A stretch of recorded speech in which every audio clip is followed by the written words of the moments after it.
Greetings everybody, we are in Porto, Portugal at the MES and Industry 4.0 and we're talking to Dr. Thomas Kaufmann, the Executive Vice President and COO Automotive Division at Infineon. Welcome. Morning. Morning. We're talking about sustainability and data transparency in manufacturing and perhaps how do you see digital manufacturing system evolving to support full lifecycle traceability beyond the factory floor with sustainability now tied to data transparency now? Well, I think that the key element is, first of all, that we need to build trust among manufacturing partners, that we allow that the data with the product is flowing from manufacturing step from one to the other. Yeah, I think that's key, and I think the digitalization will help us there. Still some topics need to be solved. Yeah. Who owns the data when it's going forward? It's clear, it's not clear yet, yeah, who owns which part of the data, but I think can be solved. Sustainability becomes, especially also in Europe, more and more important, and I got more customers asking us, okay, understood, but what is the carbon footprint of your company? We understand you're reporting that, yeah, you're doing a lot, but how does this translate into the product you're shipping to us? Right. So that's something we have been working on, that we find a reasonable, pragmatic way, complying to scope 1, 2 and 3, that we can also deliver to our customers the carbon footprint of our products with them. And they can then, I think the vision would be, now we send ship receive data, we send other data. In the future we will also add CO2 footprint data, which has then been rolled up in not the MES but maybe in ERP systems to calculate the footprint of your value chain. Yeah. Got it. Thank you for that. Now, software defined has been a major topic at Automate, and the automotive industry is no different there. So as vehicle architecture becomes more software defined, how is that changing the way that your teams approach product life cycles management and operation across global sites? Well, I think one of the first major trends is that a software-defined vehicle, the life cycle of a semiconductor is getting shorter. You know, in the automotive environment, we are used to life cycle of a semiconductor of 20-25 years. Wow. I still have customers, and we experienced that during the Corona shutdown and crisis, where some customers are reaching out to us, we need that part, and said, seriously? You're still using that? Yeah, so 20 years. Yeah. So what we have experienced now in devices like that the semiconductor life cycle is getting shorter and shorter into a few years or maybe only a year. Yeah. Wow.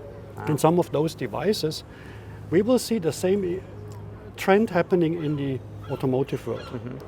That puts, of course, a challenge on it, yeah, because the products, the car, has a longer lifetime than that.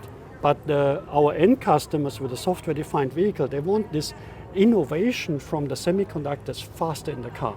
So that's a challenge for us, yeah, and we have not really solved it yet, yeah.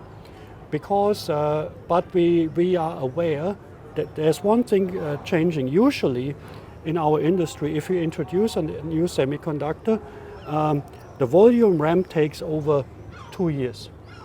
What we are now confronted with is that the ramp up is happening in months to a very high level. What we are used as an industry in consumer devices. But this, of course, changes a lot of our processes also for our partners. So that's one challenge in the life cycle. At the same time, you need to be aware that you need to most likely keep the products for 10, 15 years. Yeah. So that's our dilemma in our industry, especially, that we need to keep products which are very old, yeah, still running in our factory, where you would have like to have the more modern ones, which give you also a better margin in some cases. Now, I remember early in my career when we merged our software company with an industrial computer company, we were forced by the automotive industry to basically commit to the Intel embedded roadmap for our industrial computers, meaning they have to be at least 10 years. Yep. You can buy the same computer. So 20 years, it creates a whole lot of dimension to the inventory. Absolutely, yeah. So looking ahead, what do you see as the next critical capability automotive manufacturing will need to stay competitive in an increasingly digital and carbonized or decarbonized world? Well, the ability to provide innovation faster to our customers is important. And if you connect that to manufacturing, our manufacturing cycle times are long. Yeah? And before that, also the product development time is usually 2 years. So from when you start designing a new product to when it hits the road, we easily talk about 4 years. Yeah? So this is shrinking, means that we have to provide products in a way earlier stage already for our customers to start producing, even though we haven't yet manufactured 1 million and we have enough data on the robustness. So that's one of the challenges. And the other challenges, of course, also, or I would more call it opportunity, is that we make use of the AI capabilities in our manufacturing environment. Yeah? Means speed up decisions, yeah? Or help to manage the complexity or develop products faster. The challenge going along with AI is that most of the models which are commonly used, they are not deterministic. They are, for example, hallucinating. And that's what we need to get in control, because we need to, especially in automotive, deliver dependable products, products a customer can trust. So solving that, making use of this new Industry 5.0 capability, yeah, by also developing deterministic products with their meeting their requirements, that's the other challenge. But it's a big opportunity for us to accelerate innovation. Now that you brought AI into the discussion, maybe double click a little bit how Infineon, with multiple sites, how do you leverage today the AI capability with its shortcomings that you have, but still leverage to make use of it?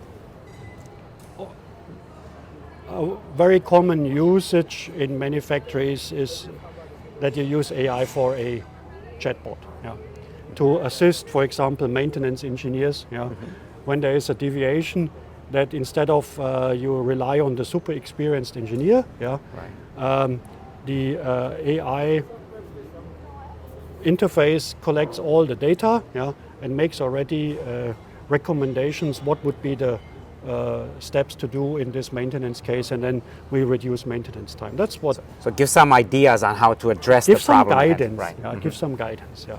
The other topic what we are exploring, yeah, and not have fully rolled out yet, is that also in our test procedures, where in automotive, for most of the products, you have to have 100% test, where with the recommendation of an AI system, an engineer can look at and maybe skip one of the tests, which then is giving us efficiency, but it's safe to do so. Yeah.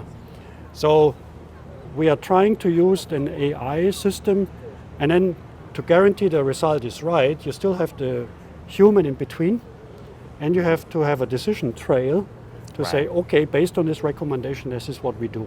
So that's one of the other areas which we are exploring. And I think in your keynote you reference skipping it based on the data that you already have on that particular test, that it's redundant to do it, so therefore we skip it for now because it's been 100% okay in the past, might as well continue to do that. Yes, and you have statistical data over 20 years, for example, yeah, and then you need to trust and make more use of the data. There's still a lot of gold dust in data lying around which we are not harvesting yet. Got it. Thomas, thank you so much for your insights, and we'll hope to host you at our IoT World's AI Frontiers or Manufacturing Day coming up in the future. Thank you.